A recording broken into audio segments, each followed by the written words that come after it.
Olá, boa noite, queridos irmãos de doutrina espírita. Aqui fala José Lício, vosso irmão aqui de Brasília, Distrito Federal.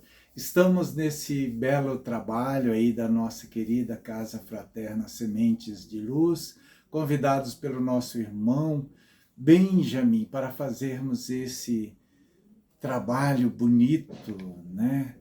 Esse projeto bonito, 10 minutos com Miramês. Então foi com muita honra que eu aceitei, tá? Então estamos aqui hoje, já nesta semana, para trazermos o próximo estudo, né? Que se intitula Compreensão. Nesse primoroso ensino do Espírito Miramês, intitulado Compreensão, conforme eu havia dito, né, e que se encontra entre as páginas 60 a 62, é constante do nosso livro em estudos, alguns ângulos dos ensinos do mestre, né, série essa que foi através da mediunidade de João Nunes Maia, né? Então eu lembro que esse livro em estudo, em especial, ele é a sexta edição de 2004, através da editora espírita Fonte Viva, ok?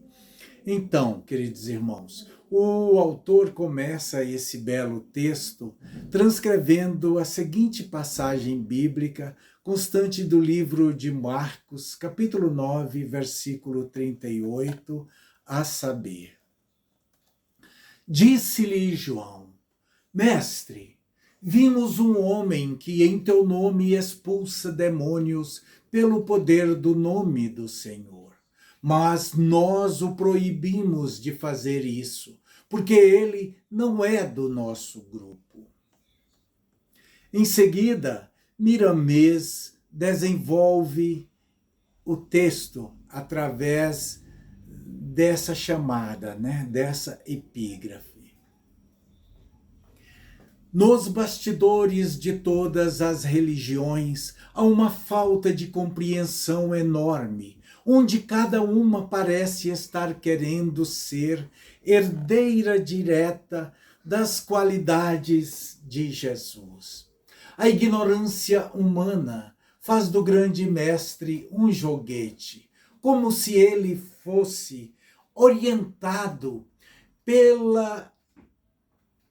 ou seja, como se Cristo fosse orientado pelos embotados, ou seja, insensíveis raciocínios de vários seres desequilibrados. Desculpem.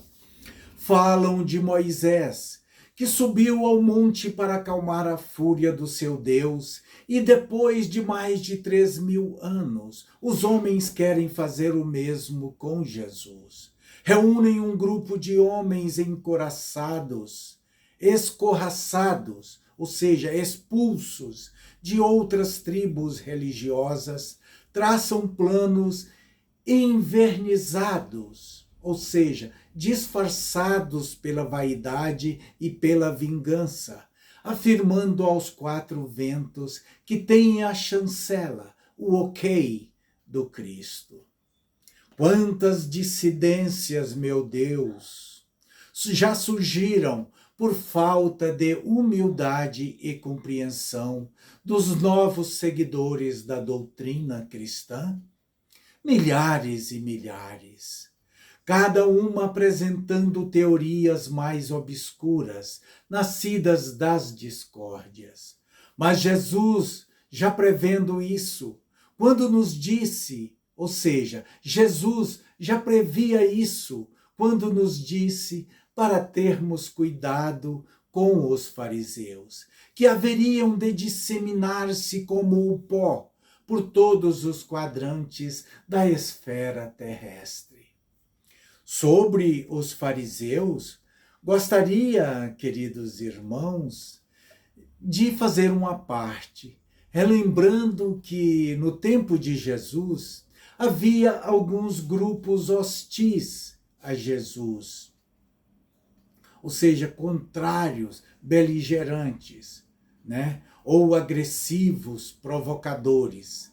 Existia outro grupo mais numeroso, o dos fariseus, formado por homens que realmente buscavam cumprir com rigor a lei mosaica, ou seja, de Moisés, conforme ela apresentada na Torá. Mas calma, essa palavra não é nenhum palavrão. Refere-se a um texto sagrado que junta, abarca os 5 primeiros livros do Velho Testamento, quais sejam Gênesis, Êxodo, Levítico, Números e Deuteronômios, tá? Deuteronômio são 5 livros do Velho Testamento que se encontram na Torá, né? E que os fariseus, né, que eram homens estudiosos, chamados doutores da lei, eles estudavam muito a essa Torá, que continham esses 5 livros do Velho Testamento. Havia também um grupo formado pelos principais sacerdotes e líderes religiosos judeus, conhecidos como saduceus. Os fariseus acabaram tornando-se, aos olhos do povo judeu, os guardiões da lei. Conforme escreveu Vinícius Moura no site sercristão.org, seção Fariseus ontem e hoje. Então, esse irmão, né, Vinícius Moura, escreveu nesse site: os fariseus, na verdade, eram grandes estudiosos da lei mosaica e da Torá, e por isso alguns deles foram frequentemente citados nos evangelhos como intérpretes, doutores da lei.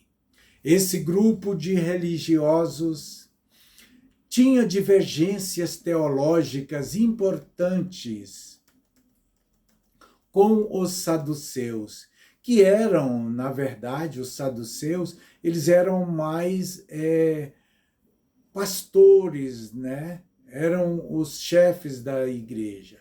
Então, por exemplo, os fariseus acreditavam na ressurreição no final dos tempos, enquanto os saduceus não acreditavam nisso.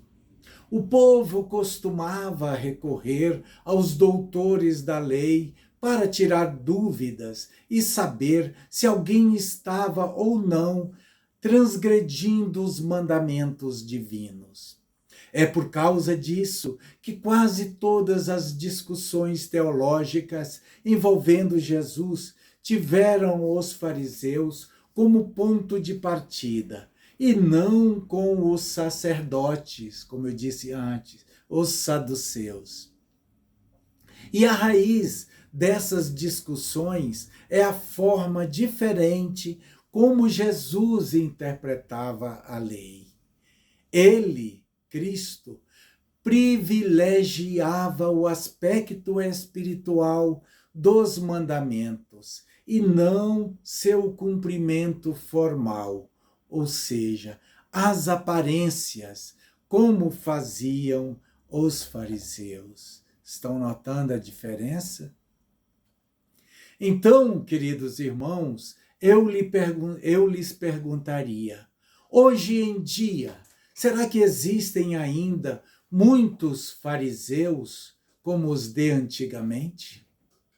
E o nosso querido autor espiritual Miramês irá nos dizer que sim, pois afirma Miramês: eis que aí estão eles, a proferir impropérios, a levantar seus castelos de certa beleza aparente, mas em cima da areia.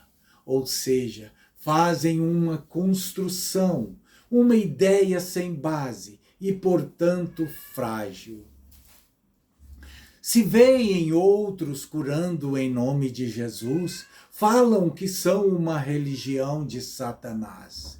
Se veem alguns dando pão a quem tem fome, anunciam com todos os poderes que possuem que, da mesma forma, age o espírito do mal para enganar até os escolhidos.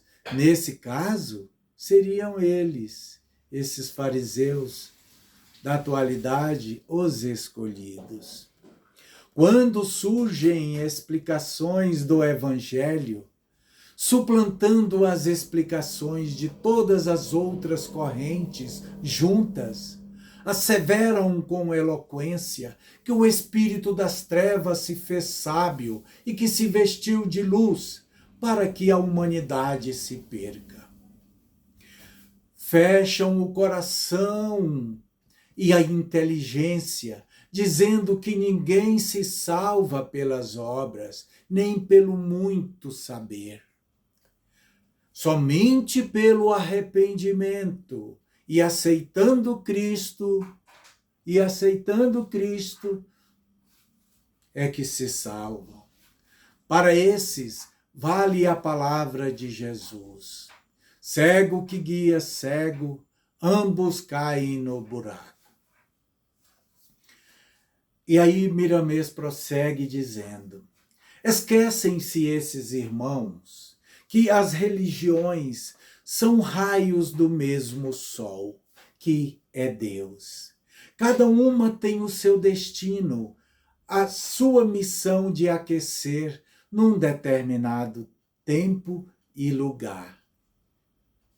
Mas as divisões existentes são trevas nascidas da pura ignorância humana. E talvez até sejam necessárias, irmãos, pois o próprio Cristo nos revela que é imprescindível o escândalo.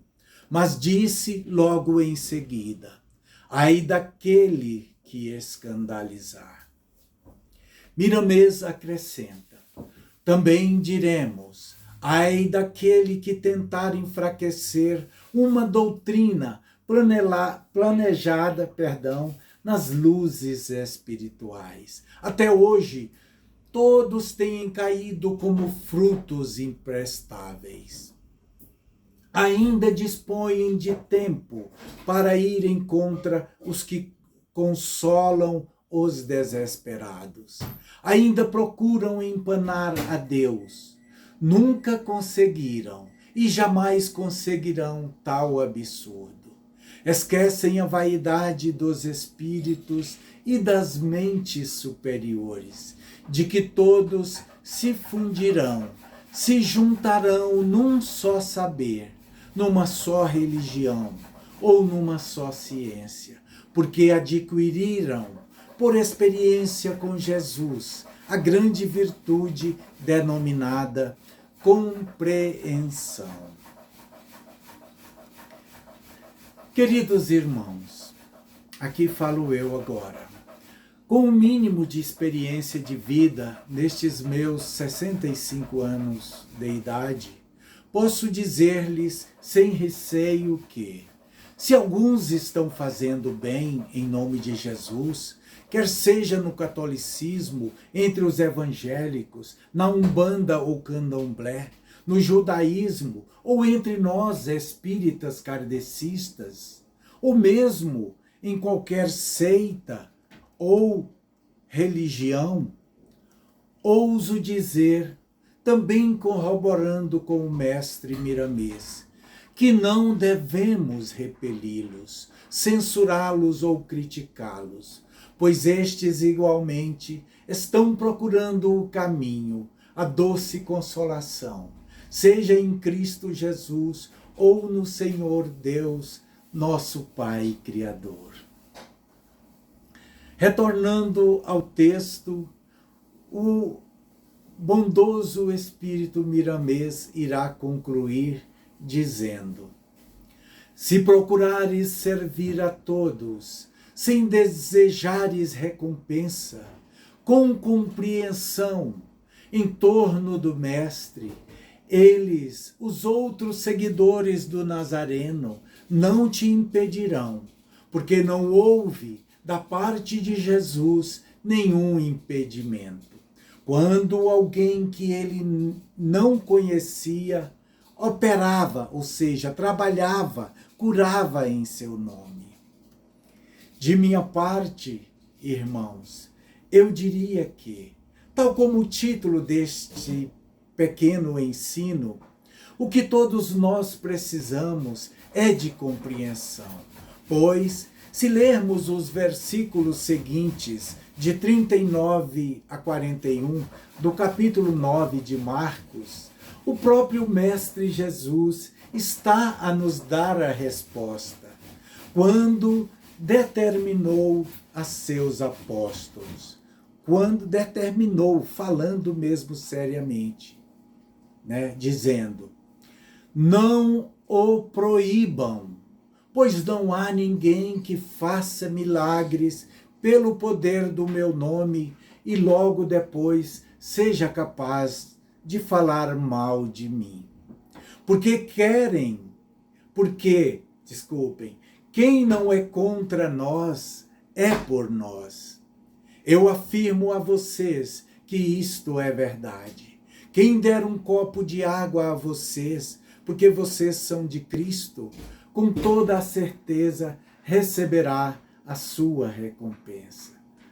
Ponto final, fecha-se aspas. Queridos irmãos, por hoje ficaremos por aqui, mas quero lembrá-los para fazerem, por favor, nem que seja uma breve leitura do próximo texto, ok? Lá no nosso livro em estudos. Desta vez não vou dizer qual, tá? Ou digo, sim, o primeiro mártir, ok? O primeiro mártir. Que nosso boníssimo Pai Criador nos abençoe e proteja a todos.